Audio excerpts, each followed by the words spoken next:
Good morning, everyone, and welcome to today's webinar. My name is Keegan Barrett, Manager of International Trade and Market Intelligence Unit at the Trinidad and Tobago Coalition of Services and Services Industries. Today, I will be your moderator.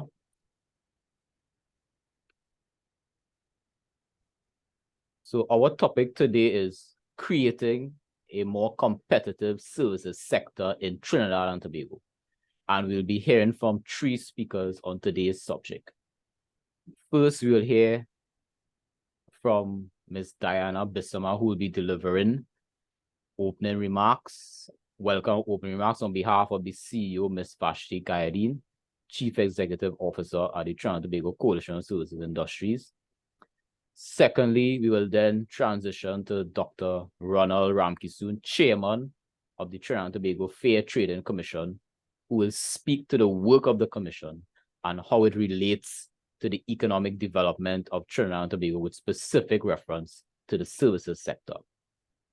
Thirdly, we'll then transition to our featured speaker, Mr. Bevan Narinesingh, Executive Director at the Trinidad and Tobago Fair Trading Commission, who will speak on the webinar theme of creating a more competitive services sector in Trinidad and Tobago.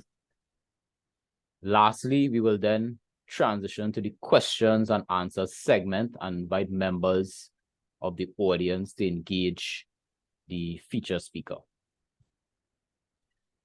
So to begin, I would like to ask Ms. Diana Bissama, who will be delivering welcome and opening remarks on behalf of our CEO, Ms. Vashti Gayadeen.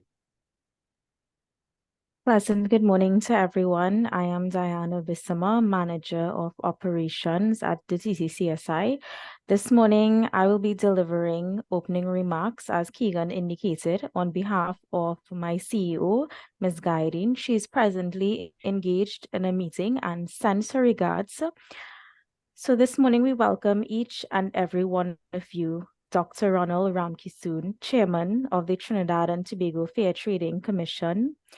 Featured speaker, Mr. Bevan Narinesingh, also the Executive Director of the Trinidad and Tobago Fair Trading Commission, members of the Board of Directors of the TTCSI, member associations of the TTCSI, ladies and gentlemen. We are pleased to have you to join us on this significant webinar on creating a more competitive services sector in Trinidad and Tobago.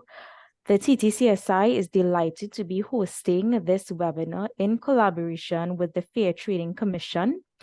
The Fair Trading Act was passed in Parliament in 2006, and it creates an institutional framework for the enforcement of competition policy in Trinidad and Tobago. The Act addresses the following major issues: the abuse of monopoly power, anti-competitive mergers, anti-competitive agreements, the enforcement of the relevant clauses or enforcement measures. Specific anti-competitive practices that are prohibited under the Act include resale, price maintenance, price fixing, collusion, cartels, and bid rigging. Several markets within the services sector in Trinidad and Tobago are likely to be affected in varying degrees by bid rigging, collusive tendering, price fixing, and market sharing. These sectors include construction, airline industry, medical or pharmaceutical industry, energy services sector, entertainment industry, and the hotel industry. The TTCSI supports the work of the Fair Trading Commission and believes it is important for the services sector industries impacted by the FTA to implement practices that are in accordance with the legislation. We are grateful for the support of Dr. Ramkissoon and Mr. Narinesingh for agreeing to share their expertise and help the services sector navigate the compliance with the FTA and related competition issues. They will no doubt lead an informative session on creating a more competitive services sector in Trinidad and Tobago. At the end of today's webinar, participants can expect to learn more about the FTC, the importance of competition and the FTA, ensuring compliance with the FTA, role, powers, and functions of the FTC, and competition issues in the services sector. We would like to encourage all participants to engage Mr. Narinesingh and ask questions pertinent to competition issues affecting their sector and compliance challenges with the FTA. We welcome everyone's participation and do hope that the information shared today will be beneficial toward providing more clarity on how your organization can become more competitive within the services sector. Thank you.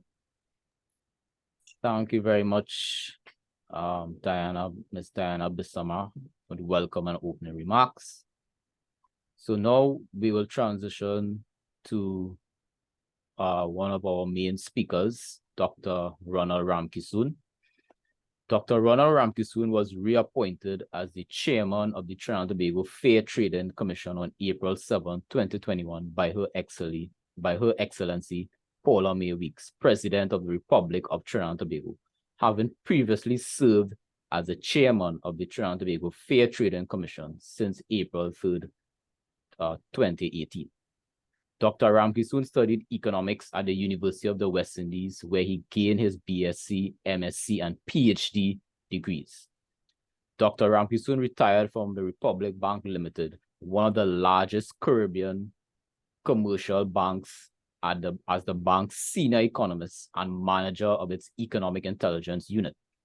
Prior to working in Republic Bank, Dr. Ramkissoon was employed as an economist in the Central Bank of Trinidad and Tobago.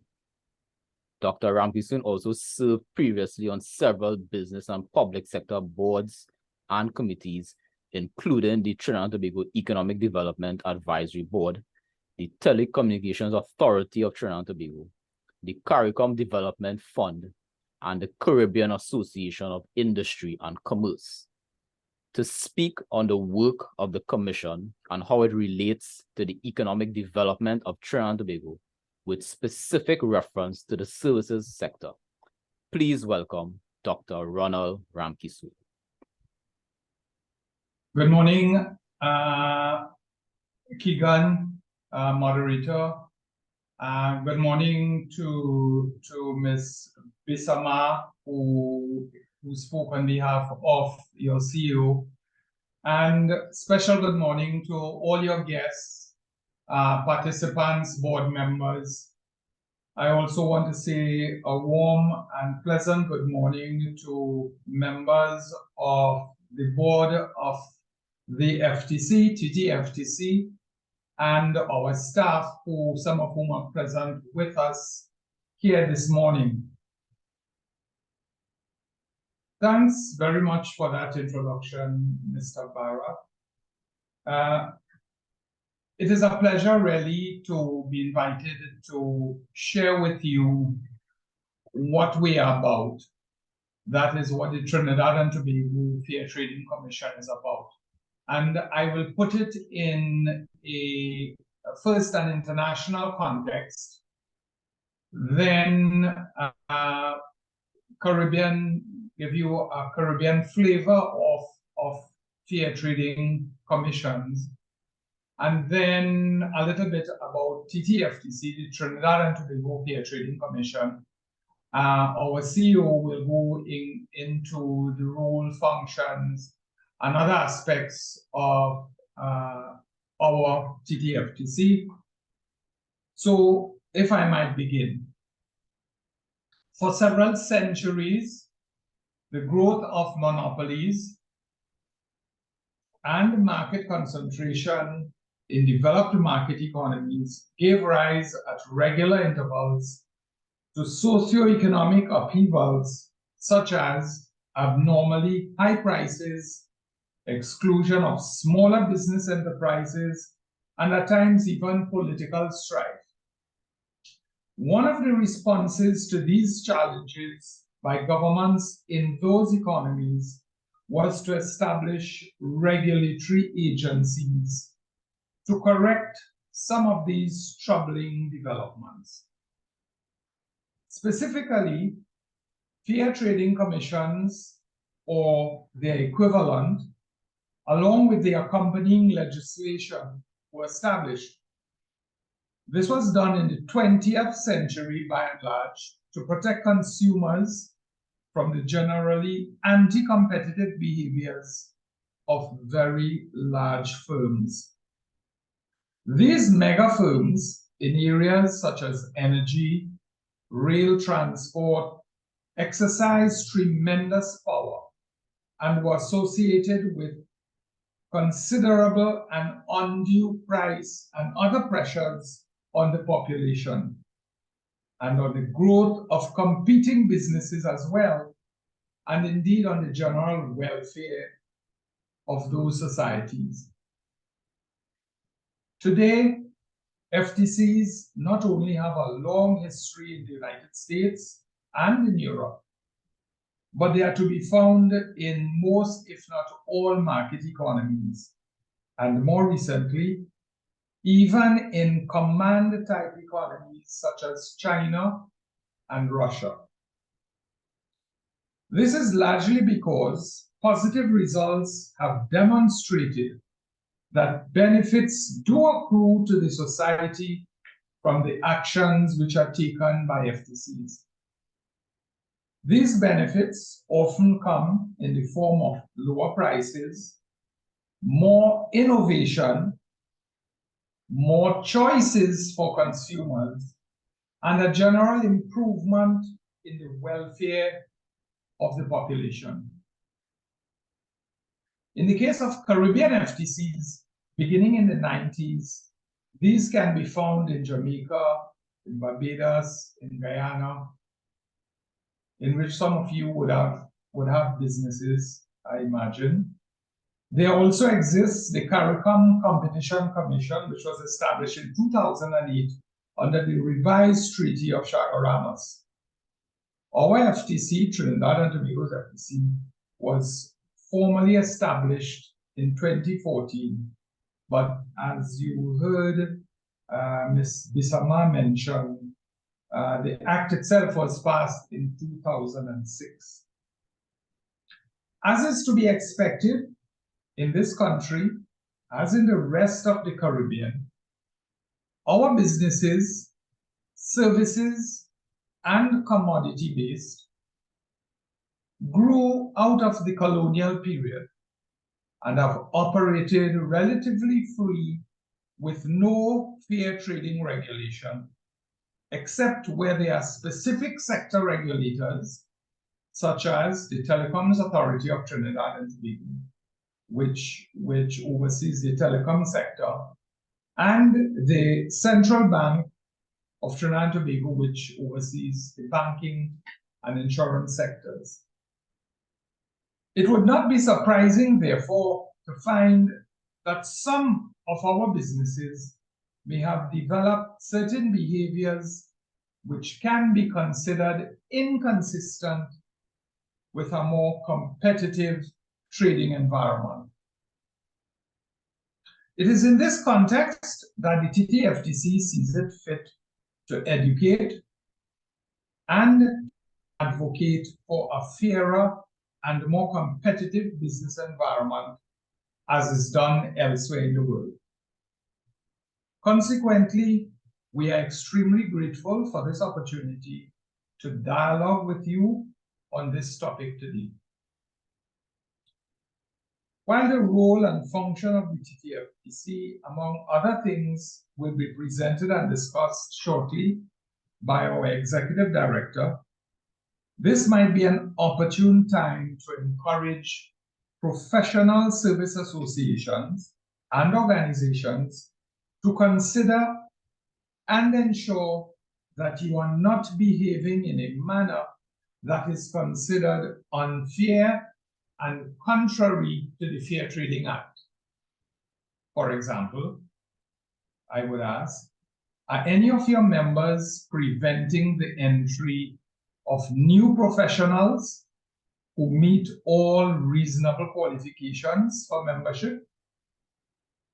Or are you imposing on your members any requirement to charge fixed and unreasonably high fees to clients. Unfortunately, with high prices all around, together with post-COVID and other challenges, if these behaviors are prevalent among professional service associations, living conditions can be even grimmer than necessary for a substantial part of our population. The TTFTC recognizes that the services sector is very large, maybe half of this economy as measured by GDP, perhaps even more. Not only large, but very diverse, and that good behavior by your association or organization can have a positive effect on the business ecosystem. I take this opportunity to encourage your membership to turn away from any unacceptable and anti-competitive behaviors wherever they might exist. While we at the TTFTC are aware that some service providers may not be part of their respective professional associations, we commit to assisting you in the development of fair and proper standards for members in those sectors. This we can do by working closely with the relevant professional association if requested. Nevertheless, we should also point out that we remain empowered to monitor and regulate the behavior of most businesses in terms of the supply, price, and quality of goods and services made available to the public in this country. Ladies and gentlemen, colleagues, the TTFTC wishes to thank you for this opportunity to address you and look forward to an enlightening conversation later this morning. We honestly believe that working together, we can surmount whatever hurdles might exist as far as competitive business behavior is concerned. We stand ready to work with you in the promotion of good business practices in the services sector of Trinidad and Tobago. Thank you very much. Back to you, Keegan. Thank you very much, Dr. Ramkissoon, for your presentation this morning. So, ladies and gentlemen, now we will transition to our featured speaker, Mr. Bevan Narinesingh. Mr. Bevan Narinesingh has been the Executive Director of the Fair Trading Commission since November 2014 and is responsible for managing the daily operations of the Commission.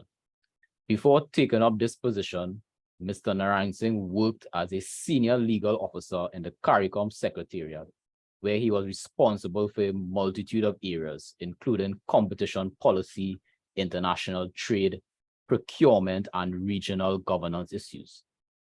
Mr. Narinesingh, an attorney at law and former Fulbright scholar, holds a Bachelor of Laws, a Master's in Corporate and Commercial Law, a Master's in Public Administration, and a postgraduate diploma in the Economics of Competition.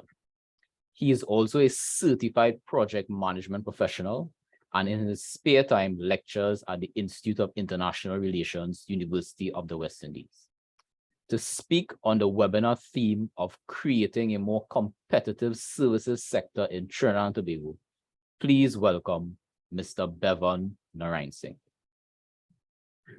Okay, good morning, everyone, and thank you, Keegan, for the thing, and thank you, Ms. Bissama, for her introduction, as well as the chairman, Dr. Ramkissoon, the TTFTC's chairman, for his remarks, which I think gives a good transition into what I'll be speaking this morning. And of course, I expect that there'll be some interactivity with respect to my presentation in terms of the questions and issues that may arise based on the presentation.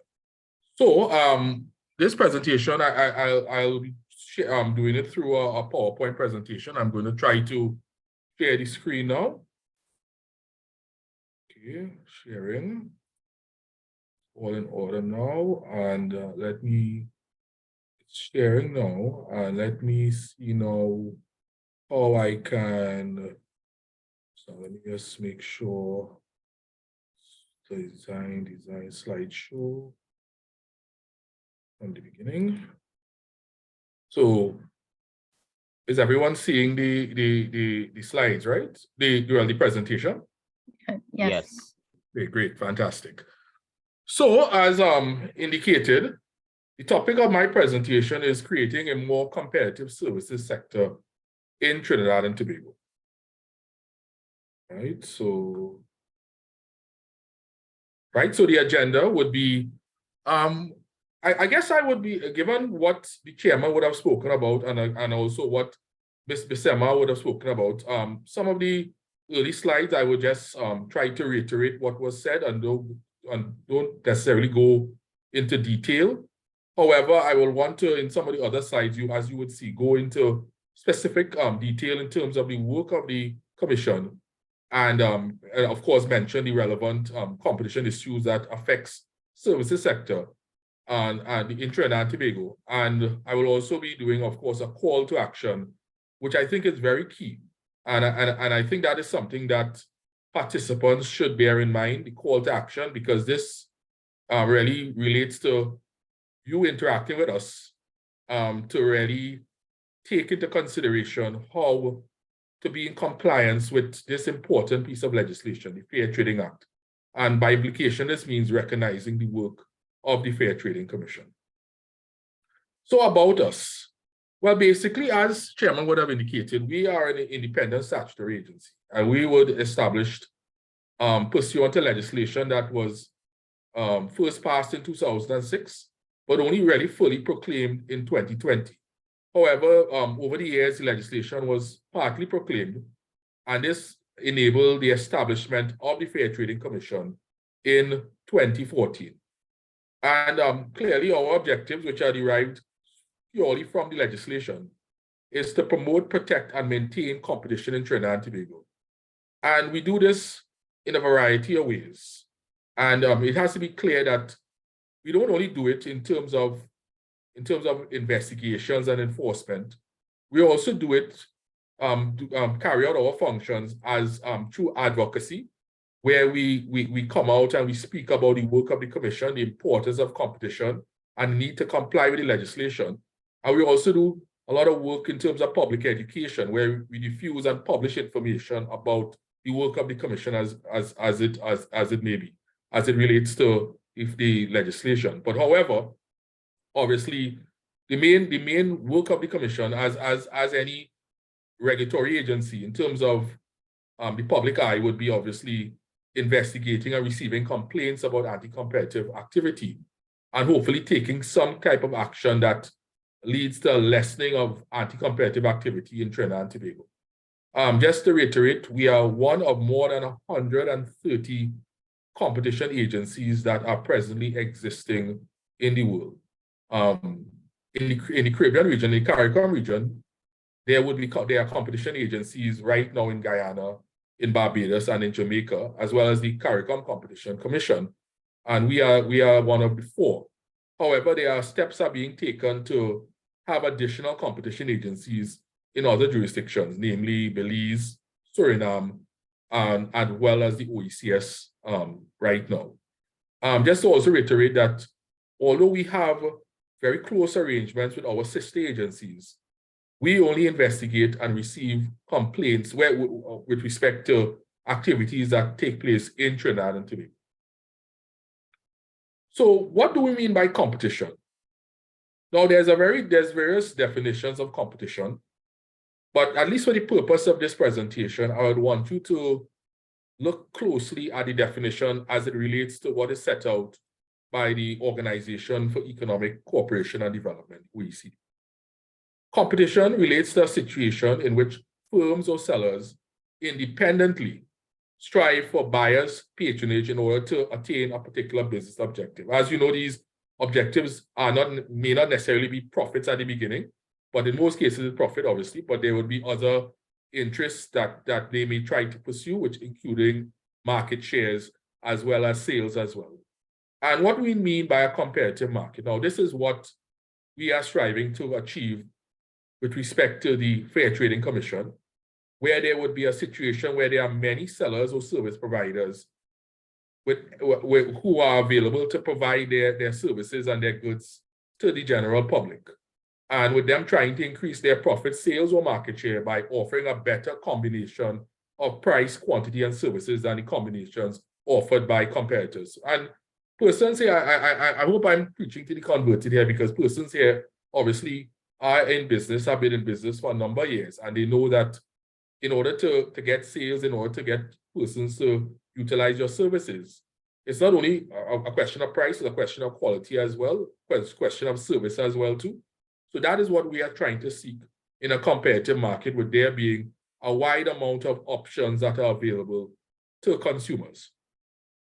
And more specifically, with respect to Trinidad and Tobago, having a competition agency is really there to pursue the government of the day's objectives.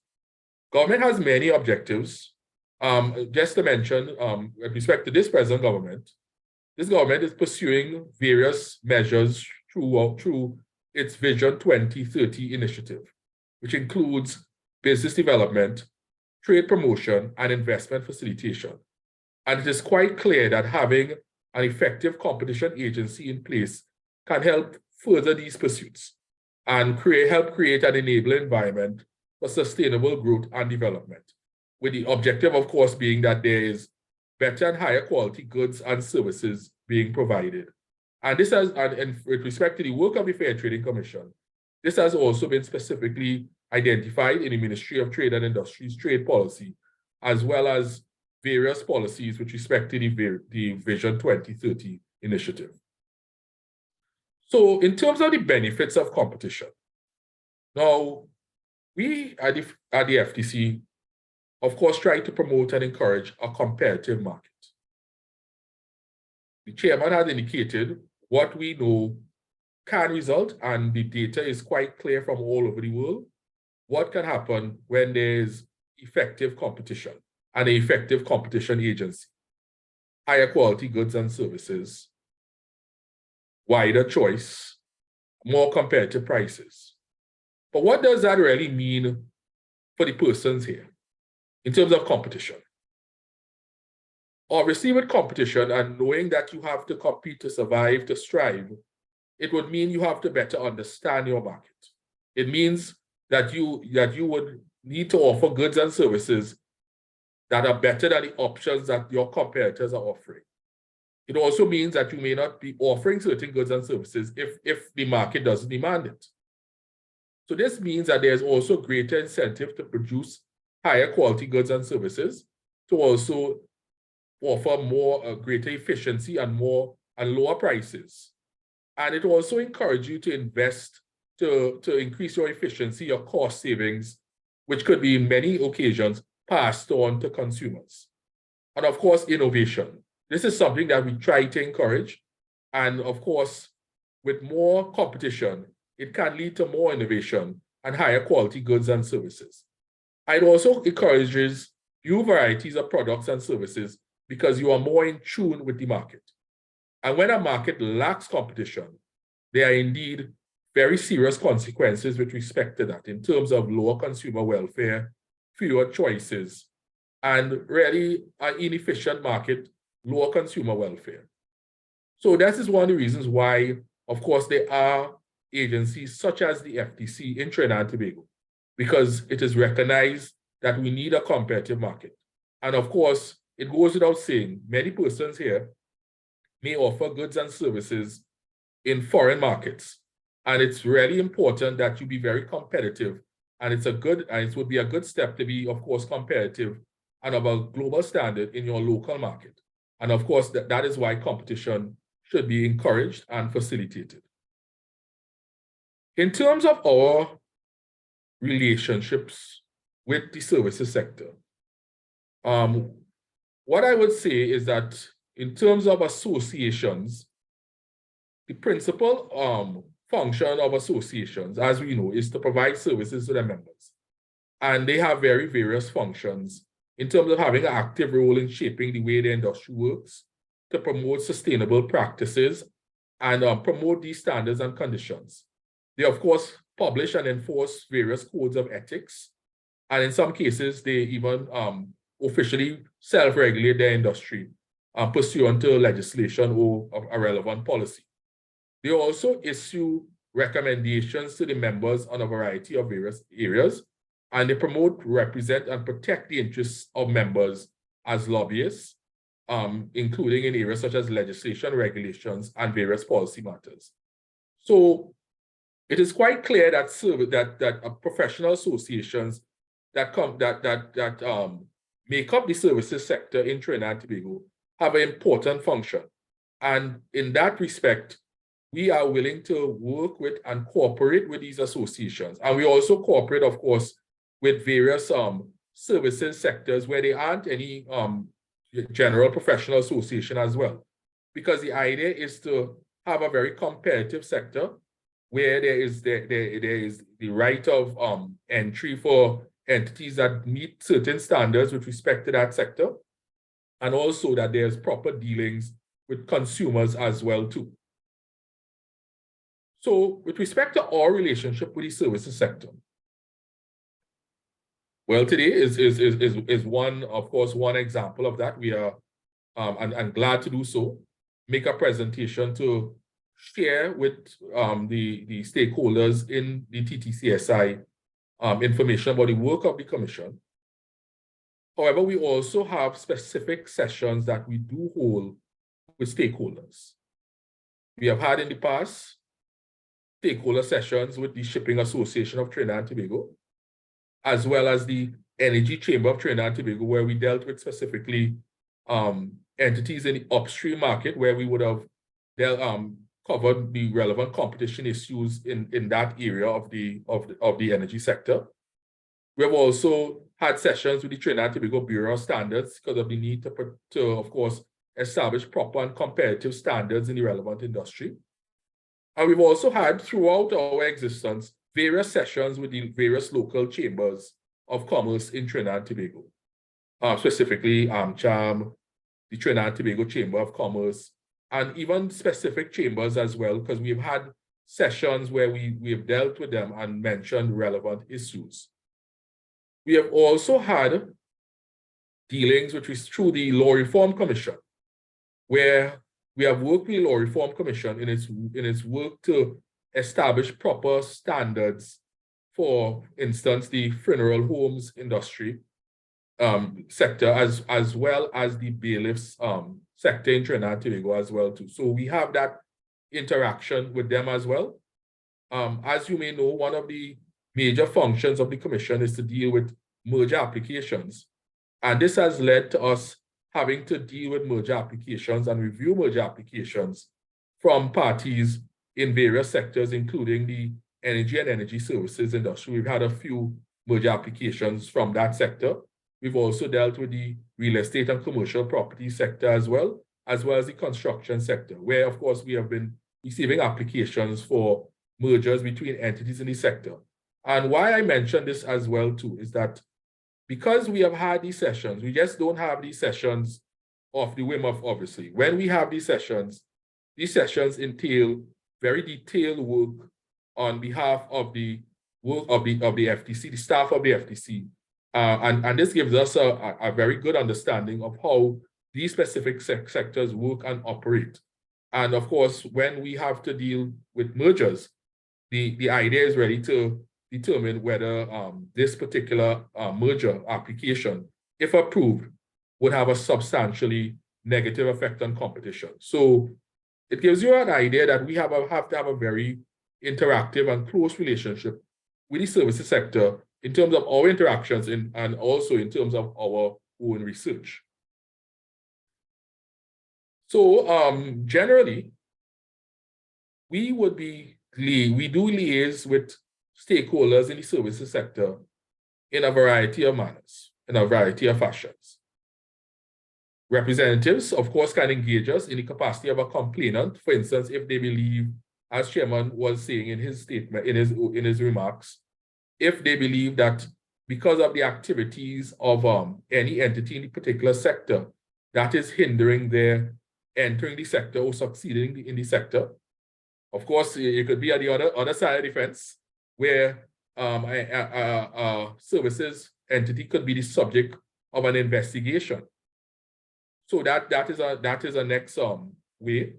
And lastly, as an interested stakeholder, because of course we are an agency that is, we're still relatively new, and we are there to assist and help stakeholders to engage with and get better knowledge of the work of the Commission and of the principles of competition. So we are, of course, here to assist, and interested stakeholders can contact us and request various information from us. And I invite you to do this, persons who are here in their individual capacity, to please contact us. And of course, in terms of the investigation aspect, where the activities of a service company gives rise to anti-competitive concerns under the legislation, more specifically Section 8 of the Fair Trading Act, they may be required, because the Commission has this authority, to go to court and get orders that will require entities who are under investigation to provide documents and information to assist us in this investigation. They also may be subject of a dawn rate. Now, dawn rate doesn't have to be before dawn. That's just the terminology in competition law and policy.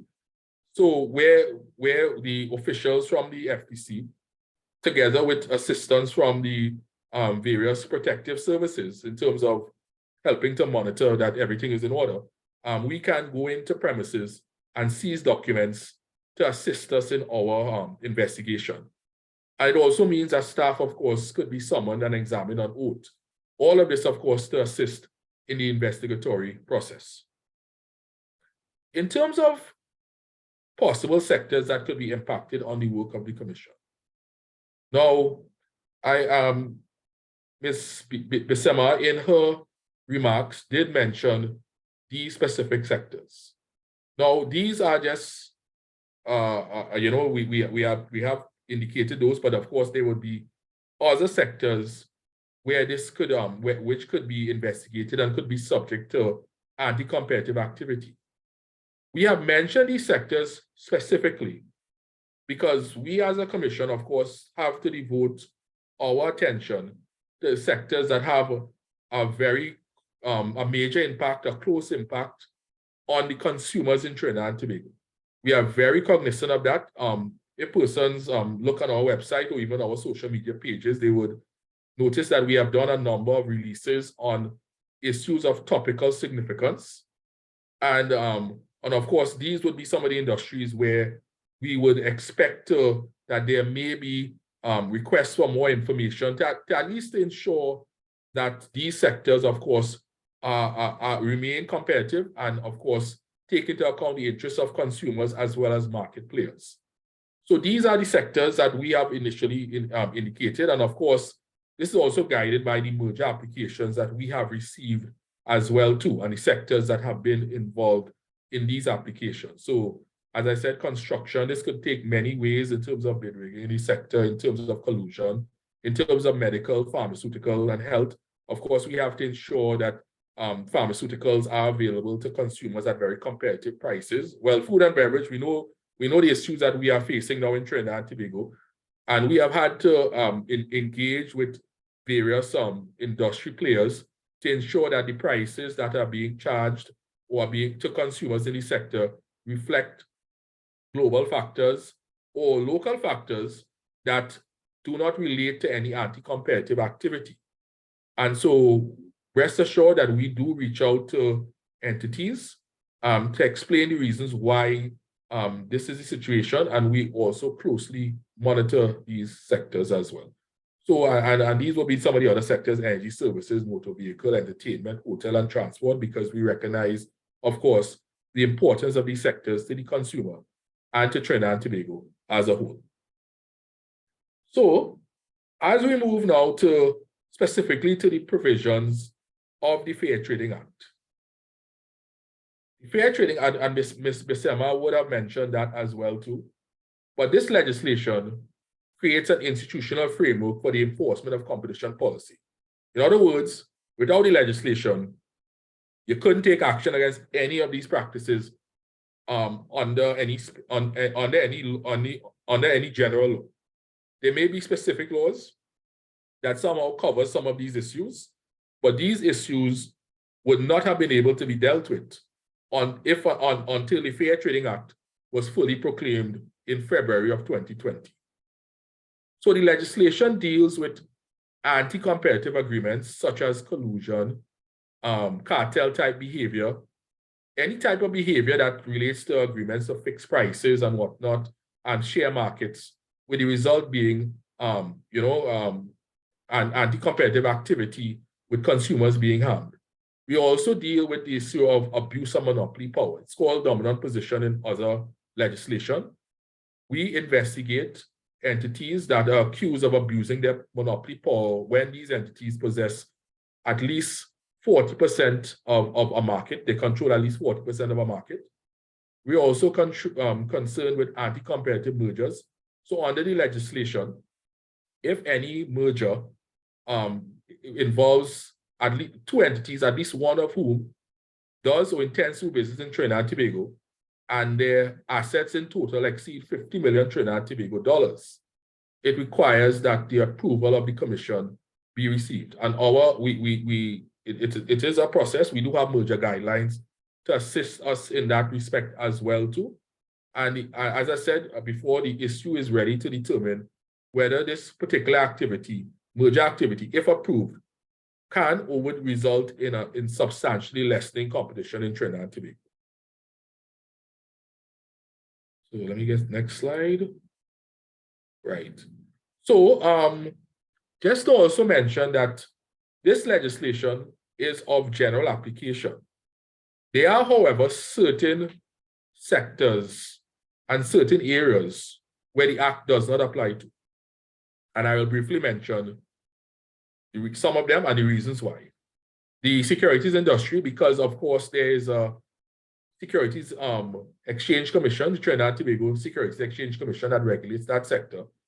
Telecommunication sector, there is the Telecommunication Authority of Trinidad and Tobago. The banking industry, there is the Central Bank of Trinidad and Tobago. The intellectual property issues, there's of course the Trinidad and Tobago Intellectual Property Office, as well as professional association and collective bargaining associations. Now, to be very specific, we don't get involved with how professional associations determine quality, their membership directly, I mean, in terms of their membership and how members, in terms of if there are set industry prices, they may be charging to consumers.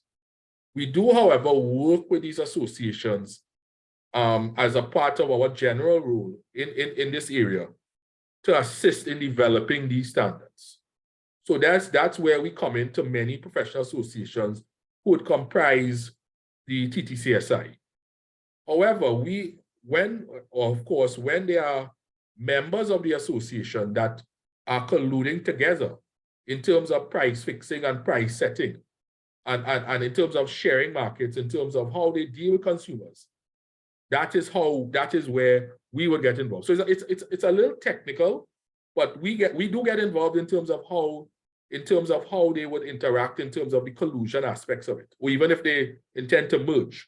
But in terms of their membership activity, obviously, that is for them. And of course, it also needs to be mentioned that even though we do not deal directly with these sectors, and this is temporary, this could be temporary, this could change as the commission establishes itself further. The fact is, though, we do have very close relationships with the regulators in the aforesaid industries. As an example, we have an annual meeting of key regulators. This is held in January of every year, where we bring together the regulators of the key industries and key sectors in Trinidad and Tobago, where we have a general discussion. And well, of course, it's our meeting. So we always tend to have a focus as well on the need for them to ensure that competition issues are properly reflected in those sectors as well too. And that has always been like our theme, and that is something that we will continue to do. As I mentioned, competition issues that could affect the services sector. And we have a number of them. So if you bear with me, the first would obviously be price fixing, where competitors agree to charge third parties for their products certain prices, and how the components of this price will include including the levels of price increases, the timing of rebates, and other related matters. Also, of course, if any entity comes together to withhold supply or production for and restrict that for any reason, any agreement such as this, as that, would constitute an offense under the Fair Trading Act. And this also includes market sharing or customer sharing, where entities come together and decide, well, you take it Trinidad and Tobago, and just as an example, you take it Trinidad and Tobago market, I take, the northern market, I take the southern market, things like that. Any agreement such as this would be an offense under the Fair Trading Act. And obviously, we also deal and work closely with the Office of Procurement Regulation with respect to bid rigging and collusion type activities as well too. And of course, this is where competitors agree in advance which of them would win a particular contract. So we deal with these things, and this will and continue to remain a focus of the work of the Commission. And just to mention, under the Fair Trading Act, these offenses are called per se offenses. For the legal persons here, this would mean it's a strict liability offense. So meaning the mere existence of these types of activities, once we see there's evidence, there's not even a need to show that any entity suffered any particular damage as a result of that personal damage. Once these are in existence because of the general effects these types of activities have on industries, it is quite clear that these types of activities need to be forbidden, and the legislation clearly sets that out. Also, we tend to, of course, we are also focused, and you will see that in one of our later slides, with respect to the disclosure and exchange of sensitive information.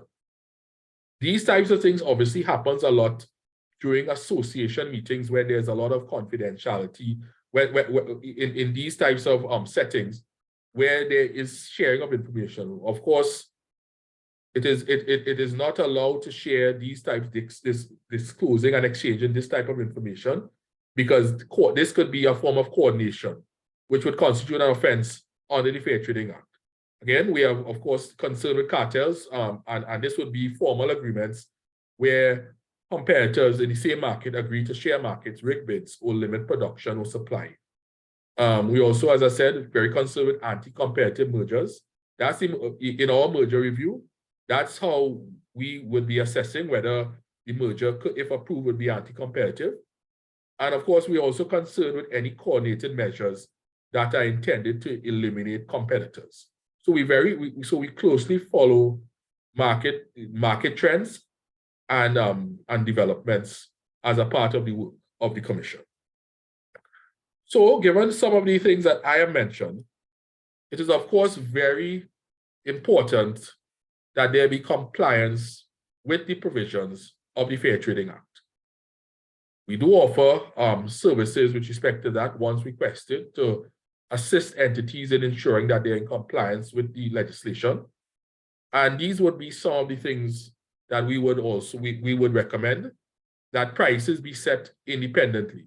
Of course, you would be aware of market trends and everything, but the entity would need to set prices independently. We also advise to be very careful, keep your agendas and minutes at meetings, and of course, do not share commercially sensitive information. Of course, during industry meetings, association meetings, there may be discussion of certain issues with respect to where the industry is, where the industry is going. However, when it comes to issues such as pricing or supply factors, we would recommend that these not be discussed, and that there is systems in place from the beginning, from the organization, when sending their staff to these meetings, to ensure that these are issues that would not be discussed. Of course, training to staff will always help, because competition law and policy is an evolving area with concepts changing as time goes by. But what I would suggest is that competition compliance should be part of an organization's business code together with other areas where compliance is necessary, for instance, complying with the relevant data protection legislation, privacy legislation, with financial intelligence information. A general culture of compliance, of course, would be of great assistance and help an organization prepare itself. Of course, they should have some kind of reporting mechanism, independent reporting mechanism to report any suspected violations of this legislation, the Fair Trading Act, or any other relevant compliance type legislation. And of course, there needs to be opportunities for staff to learn more about the work of the area, in the area of competition, and of course a mechanism for them to share their concerns as well too. But above all, what I would like to state again, reiterate, is that we in the commission are here to assist. And if any entity has any concerns, be it as a complainant or whether potential activities may constitute a violation of the legislation, please contact us and hear from us, and because we would be able to, of course, prefer proper advice. And of course, I'm mentioning all this to come to us and everything, primarily because there are major consequences for being in violation of the Fair Trading Act. Basically, if it is found that potential anti-competitive activity is taking place, the commission can, well, first of all, we would ask the entity to cease that particular conduct. But if they don't, the commission is empowered to take to court any business or individual who we believe is guilty of anti-competitive conduct. Now, of course, the final decision in terms of fines, if any, or other penalties would be that of the court. The fines could be very considerable, up to 10% of global turnover, so it's global turnover.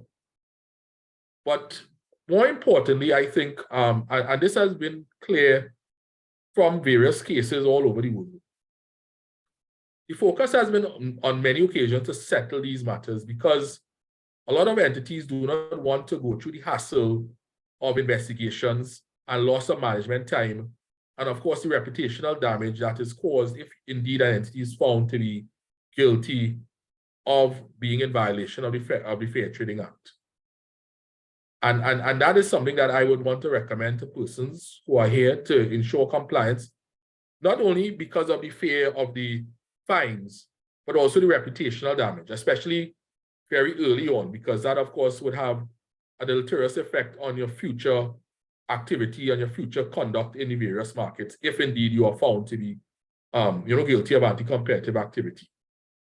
So just bear that in mind, of course. There, of course, have been many examples of where competition authorities have fined or taken action against professional associations. And mainly that has related, and these are just examples. Of course, these slides would be shared by Mr. Barrett with the participants. But basically, these happen when there's collusion. Most of the times when actions are taken, and this is just an example, there are, of course, many more that where this has happened. Professional associations, actions are taken against them when they are market sharing agreements or price fixing agreements in particular, where they are already coming together to really affect a more competitive market from taking place and from existing. And these would just be some examples where that has happened, agreeing on commission rates, agreeing on not to colluding when to submit tenders and quotations, colluding not to poach one's employees from one another, market sharing in terms of, as I mentioned, which markets you take and what markets I take. So you can see there have been these types of activities that have been happening, and competition authorities have in fact taken action, and various courts have fined, and some of these fines have been significant. So as I reach now to my penultimate slide, what I would recommend, of course, as I said before, is please contact our commission to discuss issues. But even in the absence of that, please have systems in place to ensure that you are in compliance with the provisions of the Fair Trading Act. Of course, if there is breaches, please report those breaches to us. It could have a mitigation effect on potential damages or penalties. If there is a competition policy with respect to how you deal with these types of issues internally, I mean, you can send it to us for our review. You should also encourage, this is with professional associations now, encourage members to report anti-competitive behavior of their competitors, of their suppliers or customers. Now, unfortunately, we have had, at least in the work that we have done, we have heard many times, and our agencies would hear that too. This is how it's done in Trinidad, this is how it's business. Well, we are trying to change that. And if indeed there is potential anti-competitive activity, what we would encourage persons is to report it to us. That is what we are there for. We obviously initially when we receive complaints, we deal with it with the strictest of confidentiality, and with the reporting person entity only being required to take the matter forward or at least disclose if indeed it is found that we are going to be taking the matter further. But there's also importance to have internal controls as well to manage and minimize risk. Compliance should be just a part of the risk management approach, general legal compliance for all entities. And really to have an important reporting culture within an organization as well too, so that there's timely reporting. And this would, of course, lead to a more fluid environment and an overall better environment internally in the organization as well too. Of course, we also would recommend that in terms of compliance reports annually, that reports be generated about the compliance activities, specifically in the area of competition, and for a significant review by the management committee and the boards of directors. Now, some persons here may be, of course, managers and board of directors on various boards. Just to mention, of course, with respect to compliance, the ultimate responsibility would lie either with the line management or ultimately the board of directors. So it is very important that a competition culture exists throughout the organization, as sometimes the entity may be vicariously liable because of the actions of employees. So be very careful with respect to that. As I've come to the end of my presentation, I hope that there will be some engaging discussions. But just to indicate, of course, please contact us. This is our contact information. Our Gmail is tntftc@gmail.com. Please also refer to our website, www.tntftc.org, as well as our social media pages, our Facebook page, our LinkedIn page. We also have an Instagram page as well too, where, of course, you can find out more information about the work of the commission. So, of course, I'm really available now to answer any questions or, of course, respond to any comments. And of course, thank you very much for taking the time to share and listen to what I had to discuss, and of course what Chairman had to discuss as well too. So again, thank you very much. Okay. Thank you very much, Mr. Narinesingh, for that very comprehensive presentation on the role of the Fair Trading Commission, issues around compliance, and also bringing forward some pointed recommendations for professional member associations and organizations to adopt to become more compliant and be cognizant of not breaching certain aspects or regulations as it pertains to the Fair Trading Act. So now we would like to invite members of the audience to give their comments and questions. So within the Zoom feature on the reactions, you could raise your hand, or alternatively, you could type on the message chat your questions, and I would read it to Mr. Narinesingh or Dr. Ramkissoon. So the floor is now open to engage Mr. Narinesingh.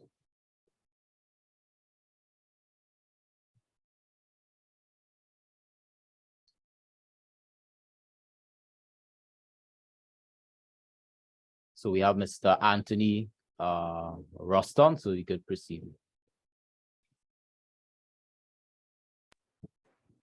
Good morning, good morning. Let me start by thanking Dr. Ramkissoon and Mr. Narinesingh for their presentations. I don't know if Mr. Narinesingh will remember me. We've never met face to face, but we did have quite a lengthy conversation over the phone one afternoon. My sector is pest management, and I'm the chairman of the Pest Management Association. We have several concerns with tender practices in Trinidad, but there's one in particular I want to speak about today. And in Mr. Narinesingh's presentation, he touched on fair trading practices of providers, of suppliers. I hope that fair trading also includes the practices of the customer, the client, and how it affects the suppliers. And one of these is what I want to speak about. I do also want to say, Mr. Narinesingh, that several comments during your presentation I felt had implications on what I'm about to speak about now.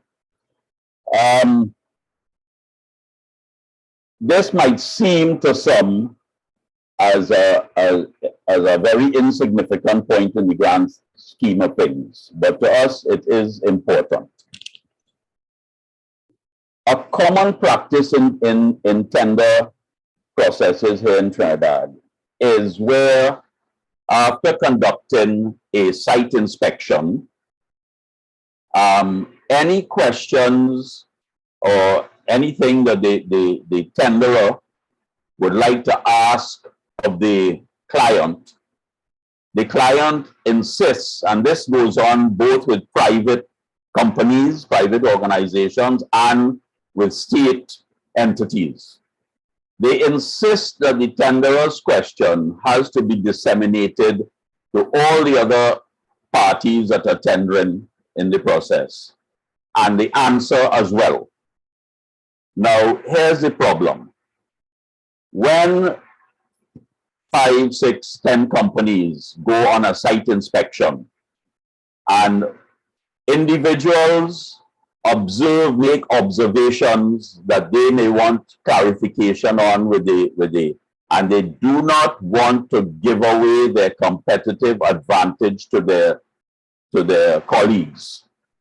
You have to remember, on a tender is a competitive tender, and it's a competitive tender because we are all competing with one another. These are my competitors. And things that I may observe are based on my knowledge that I have gained through my training, through my years of experience, and that is my know-how, and that is a form of intellectual property. When the customer decides they have to disseminate that with all my competitors, they are giving away my intellectual property, they are giving away my competitive advantage. And this is a problem we have had for a long, long time. Now they do it. They say it is for transparency and level playing field. And we say no. That is a violation of our individuals' intellectual property and the giving away of their competitive advantage in the competitive tender process. So I don't know what the Commission has to say about that and what can be done to change this practice.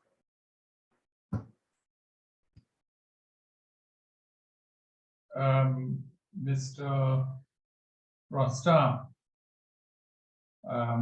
Chairman, Moderator, can I? Yeah, yes, most certainly, Dr. Ramkissoon, Yeah. yes. two things. It's a very interesting situation. I have not, let me say, come across in my years of working in the private sector many instances of this kind of situation, but all I can do is, I don't know that it speaks specifically to the Act, to the Fair Trading Act. Let me see firstly. It is really... Sorry, may I interrupt you and just add something to what I had said? I did consult with both a private attorney, a well-respected attorney whose area of specialty is intellectual property, and also with the Intellectual Property Office.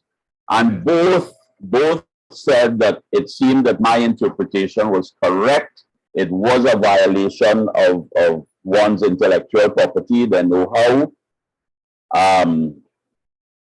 But the other thing I wanted to add was this does not only affect the service provider, the tenderer, it also affects the client, because at the end, when all the tenders are submitted and those tenders have to be assessed by the client, if you know, it is better that a man's intellectual property is protected and his competitive advantage is protected, because you can see which of your suppliers is better versed, has better experience and knowledge, is submitting a better proposal.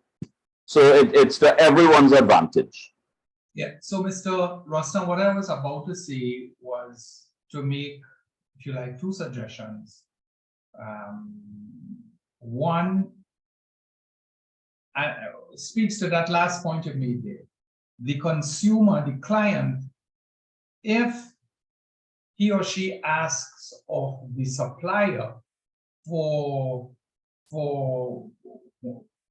intellectual property type information, and the supplier does not provide it for fear that some other body takes its business or some part of it or whatever, then it's really the consumer or the client who is going to lose out, because his problem might not be addressed in the best manner possible for him. So there's need for some kind of an education.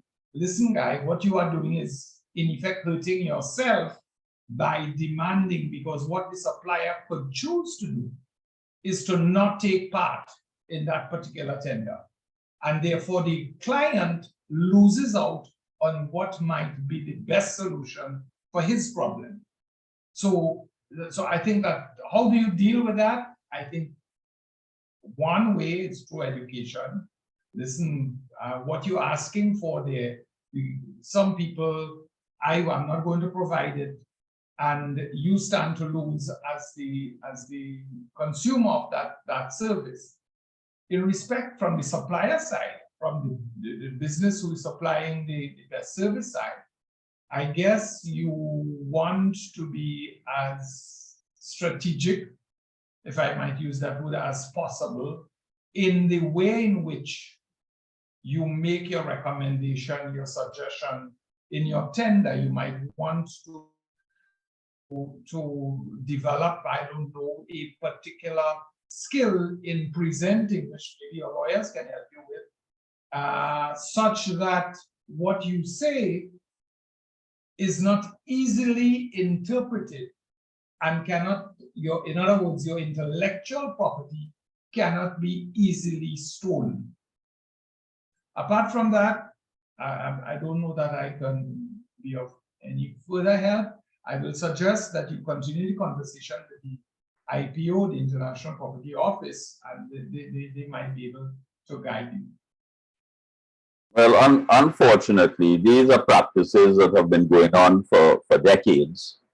We have addressed it on a one-on-one basis with clients almost every time a major tender comes up. And the clients are unresponsive. The other thing is that I have gone to the tender public procurement office about it. They have brushed it aside. So this is something, and you know, it can be easily solved by, in a lot of large tenders, there are non-disclosure clauses. But the non-disclosure clauses are to protect the information of the client. And by simply adding Part B to the non-disclosure clause to protect the intellectual property of the service provider, I think this could be solved. I digress just a little bit. Another common practice with clients is to set up the site inspection process in such a way that you're not, our industry is a very technical industry, and site inspections have to be carried out in a particular manner. It involves not just the physical site inspection, but also the questioning, where my first part comes into play, the questioning and discussions with key personnel in the company. It may be the maintenance manager, the sanitation, you know, officer, whatever. Anyhow, safety officers. But what we find happens very often is that the tender process is deliberately set up in a way, the inspection process, sorry, where you cannot carry out a proper survey or inspection. It's really just a walkthrough, which gives the incumbent a distinct advantage. Sometimes when you ask for information, you are told the information is unavailable, they cannot give it to you.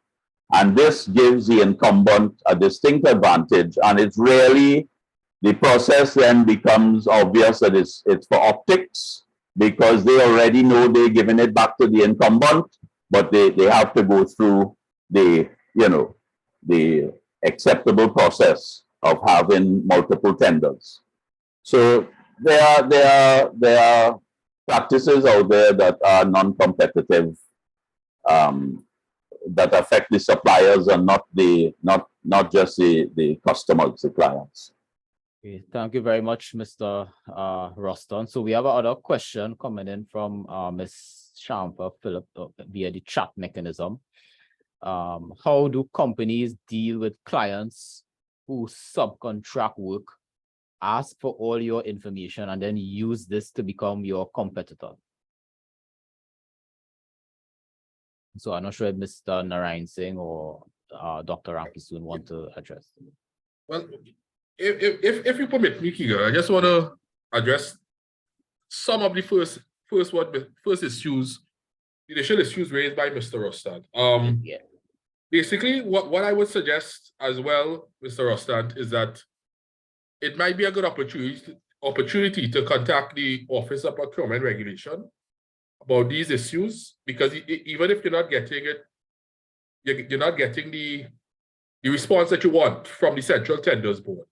So that this could possibly lead to some of the changes with respect to the documentation that you did mention, that there's a way to adjust that in your view if there's additional provisions in the relevant documentation. So this could be something moving forward. But just to also indicate, as Chairman Ramkissoon had indicated, in terms of what buyers, and you're saying what buyers request and everything, unless this is some form of a buyer cartel, a buyer collusion, where buyers demand this kind of condition, that's the only way I could see the commission possibly getting involved in something like that. If there's collusion among buyers to demand some of these conditions and everything like that. So that's it. So that's with respect to that. Thanks. And with respect to the other issue, how companies deal with clients who subcontract work. Well, of course, the subcontracting of work will depend on the relevant contract that has been entered into, whether that contract allows for subcontracting. So we, of course, in the commission would not be directly dealing with that, unless, of course, the subcontracting is evidence of, for instance, a bid rigging or collusion type activity where two entities come together and they said, well, you know, I'll give you the contract, but you know, you will subcontract me.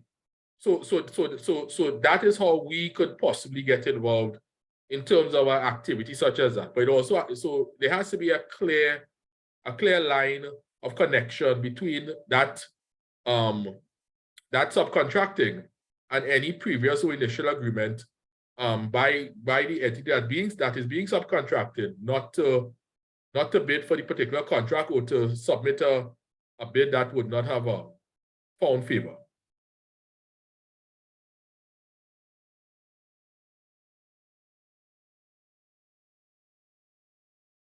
Okay, thank you very much, Mr. Narinesingh. Do we have any other questions?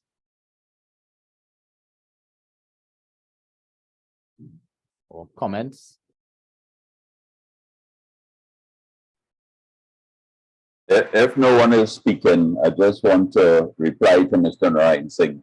We have been to the office of the Public Procurement Office, and everyone we have been to, we basically get the brush off. They tell us, they quote sections of the existing regulations. And I'm sorry to say, but my point is, if we recognize something is unfair or wrong, don't just let's say, well, this is how it is. Tell me how we can change it. So I'm asking the FTC this morning, can we, in collaboration with you, ask for your support to go to the Public Procurement Office and tell them, look, this is you know, a bit of unfair trading and it needs to be addressed. Because they don't listen to us, but they listen to you. So, Mr. Rosta, at the present time, let me say, I don't know that I have the answer to your questions, but I would want to suggest to my ED that we give some thought to what you have raised and to consider whether there are possible solutions, wherever those solutions might reside, if not necessarily with us, might be procurement.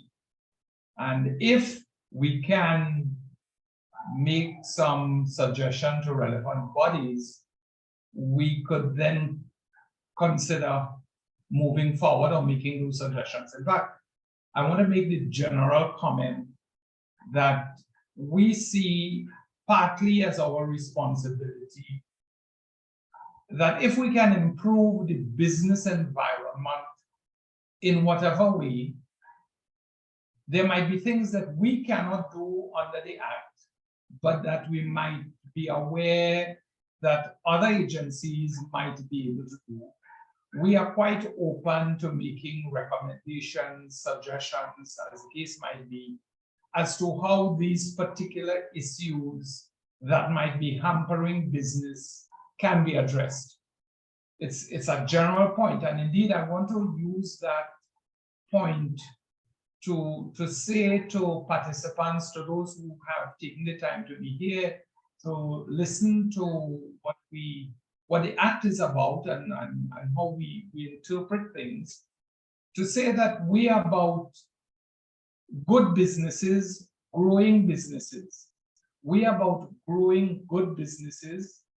We understand that businesses employ people, they earn foreign exchange, they pay taxes. Businesses do good things for an economy, for the society. And we would like to advance the cause of underlining good businesses. And on the other hand, of course, preventing the kinds of behaviors that will exclude good businesses or exclude businesses from happening. So while it is possible that some might interpret what the ED has presented, what I might have said, as in some sense constraining business, that is not our story, that is not what we are about. We are about constraining bad businesses, businesses that are hurting other businesses and businesses that are hurting consumers. That is what we are about. But we are fully in support of business expansion, business promotion, and helping to remove any bottlenecks that we can help with. You all would be familiar with different areas, cost of doing business, etc., many of which we have no control over.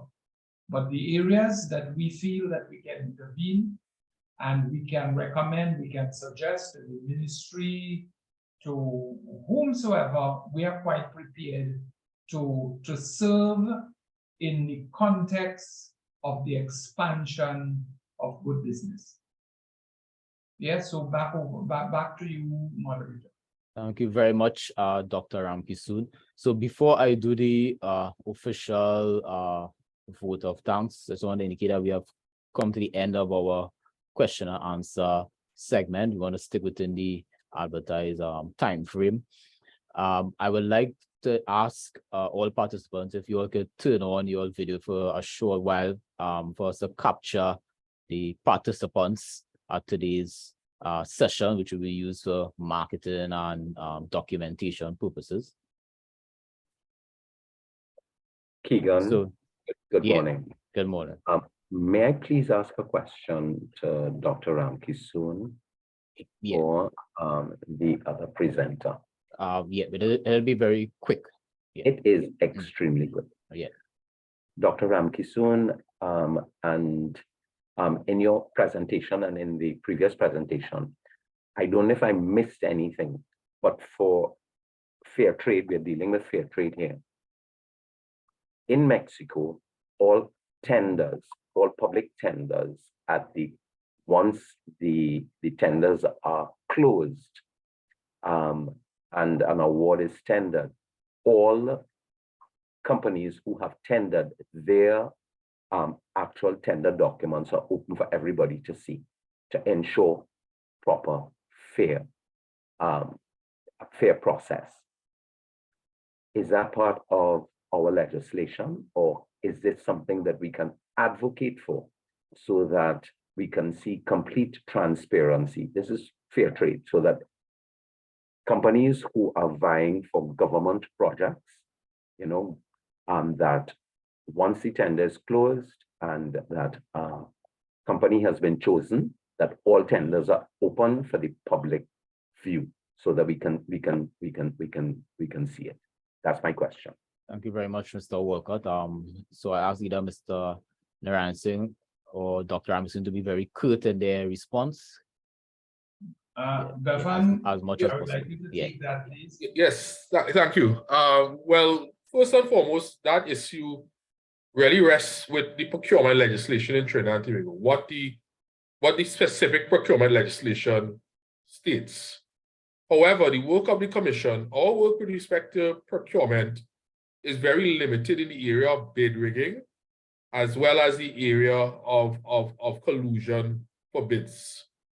So, working with the OPR, it could be something that we could advocate that what you're saying happens in Mexico, because that could assist in that process. But it would primarily be something that would have to be done directly through the procurement legislation. So we cannot make, because remember, we act through the Fair Trading Act. We cannot make, pursuant to the Fair Trading Act, all tenders need to be open. The legislation does not allow us to do that. That will have to be done under the procurement legislation. However, we will be able to investigate if indeed it is found that there was bid rigging with respect to the contract or collusion, but that documentation part you spoke about, that has to be dealt with through the OPR and the Public Procurement and Disposal of Property Act. Thank you very much, Mr. Narinesingh. So we officially close off the question and answer segment. So as indicated previously, if we could have all participants turn on their video for a few seconds so we could capture the participation level for today.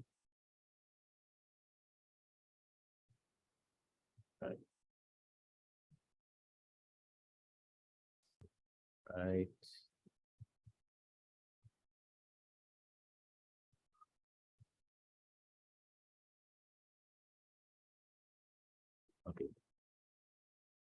All right. One last shot.